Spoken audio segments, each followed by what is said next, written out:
I think there'd be absolute chaos. The insurance would go through the roof. I saw the movie last week, and I thoroughly enjoyed how this film honored Dame Maggie Smith throughout the entire movie. And so I thought to continue in that spirit, let's start things off. Could you tell me your favorite set memory with Maggie Smith? I loved it when she was in downtime, really, when she was able to sort of relax and play bananagrams with with the girls. Yeah, it was times like that, really. Not necessarily watching her acting, just sort of watching her relaxing and being in the company of other actors.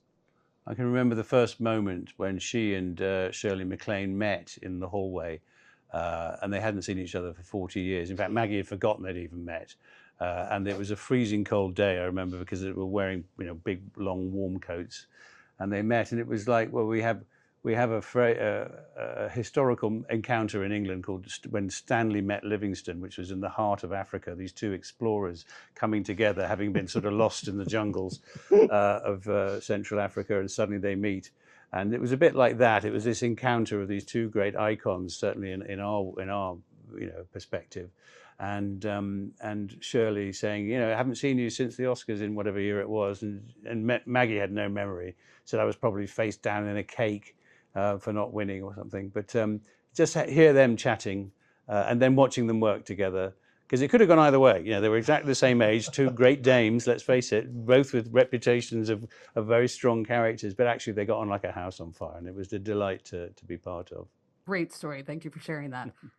Since this is the grand finale, I was also wondering, could y'all tell me about your final day on set? What did that involve? How did it go? For me, it was in the studios. We were doing a scene in the servants' hall, and there was a lovely little ceremony where, as each actor rapped, the director, Simon Curtis, and a couple of the producers would come on and sort of sum up what we've done over the last 15 years.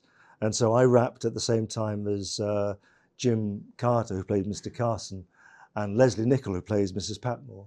And some very kind words were said, and a few tears were shed.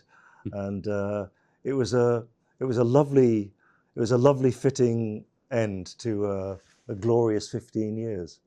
Mine was, in fact, my last, the last shot that one sees in the film. So I literally was walking off into the sunset, and I think it was 7:01, and we meant to wrap at 7. So the farewell was pretty truncated. Oh, no. All right. One little final question for Hugh.